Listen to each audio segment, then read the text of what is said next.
I never believed in cursed objects. Not until I saw something impossible inside an old family videotape. Something that should not have existed, and something that was still watching us decades later. It started when my grandmother died. While cleaning her old house, my father found several dusty VHS tapes stored inside a cardboard box hidden in the attic. Most of them contained birthdays, weddings, and family gatherings from the 1980s and 1990s. One tape had no label, just a date written in faded black marker. 1987. My father said he didn't remember recording anything that year. Out of curiosity, I bought an old VHS player online and connected it to my television. That decision changed everything. The footage began normally. A family barbecue in my grandparents' backyard. Children running. Adults laughing. Music playing from an old radio. The camera quality was poor, but everyone seemed happy. Then I noticed something strange. Near the back fence sat a doll. A ragged-looking doll with pale skin and long hair. It wasn't part of the family gathering. Nobody interacted with it. Nobody seemed to notice it. Yet it remained visible in nearly every shot. At first I thought it was just an old toy. But the more I watched, the more uncomfortable I felt. The doll's position kept changing. In one scene, it sat beside a tree. Seconds later, it appeared near the porch, then near the garage. No one was shown moving it.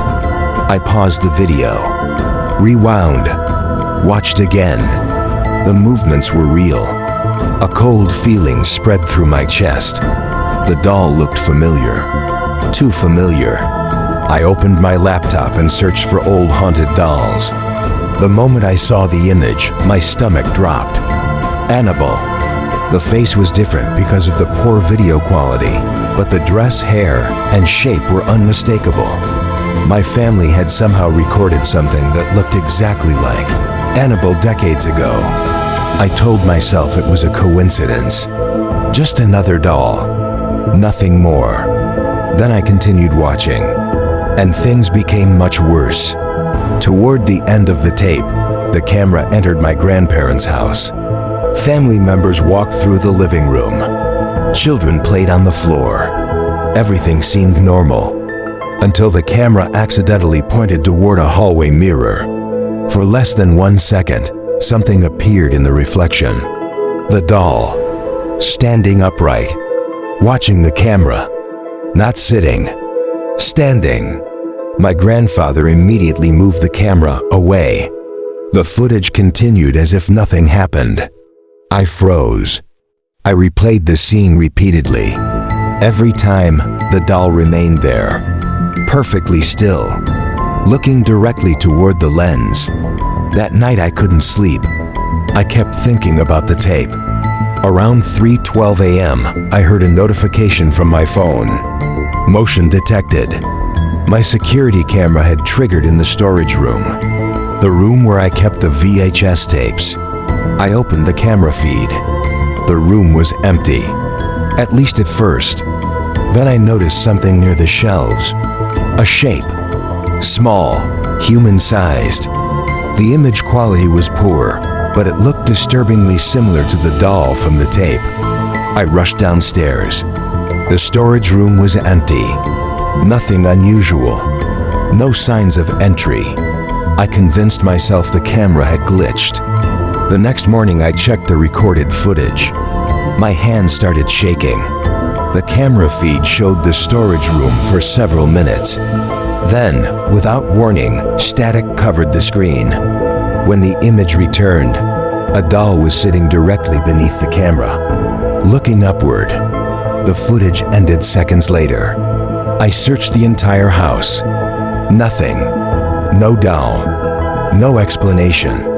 That should have been the end. Instead, it became the beginning. Over the next week, strange things happened constantly. Doors opened by themselves. Footsteps echoed through empty rooms. Objects changed locations. Every security camera suffered brief periods of static. And every time the static ended, A small figure appeared somewhere in the frame, watching, waiting, getting closer. I stopped sleeping properly. I stopped inviting friends over. I became obsessed with the videotape. Eventually, I noticed something hidden inside the footage. Near the end, just before the recording ended, a voice, very faint, almost impossible to hear. I increased the volume, again and again, until the words became clear. The voice belonged to my grandfather. He sounded terrified. He whispered, "Don't let it follow the family." A loud crash immediately interrupted the recording. Then the tape ended. I had never heard those words before. My grandfather died years earlier. I couldn't ask him what he meant, but I needed answers. I returned to my grandmother's abandoned house. The attic was untouched. Dust covered everything. While searching through old boxes, I discovered a journal hidden beneath wooden boards. The journal belonged to my grandfather. Inside were dozens of entries about a doll. A doll he claimed appeared near the property in 1987. According to his notes, nobody brought it home. Nobody knew where it came from. Yet it kept appearing. Outside windows, near fences, inside photographs. Each time they tried to remove it, it returned. Then I reached the final page. The last entry, written in rushed handwriting. It said, "If anyone finds this journal, destroy the tapes. It can move through recordings." My blood turned cold. Suddenly I heard a sound behind me. A floorboard creaking. Slowly, deliberately, I turned around. The attic was empty, but something sat beside the attic entrance. A doll, pale face, dark eyes, dirty white dress, exactly like the figure from the videotape, exactly like Annabelle. For several seconds, neither of us moved. Then the attic light went out. Darkness swallowed the room. I ran, fell down the stairs, sprinted outside. I never returned. That happened 6 months ago. Since then, I destroyed every copy of the videotape, burned the journal, deleted the recordings, everything. But last night something happened. Something impossible. I received an email from an unknown sender. No subject, no message, only a video attachment. When I opened it, my heart stopped. The video showed me sleeping in my bedroom, recorded from inside my house, recorded the previous night. At the foot of my bed sat the doll, watching me. And before the video ended, it slowly turned toward the camera and smiled. The worst part? I live alone, and nobody has ever found the original tape.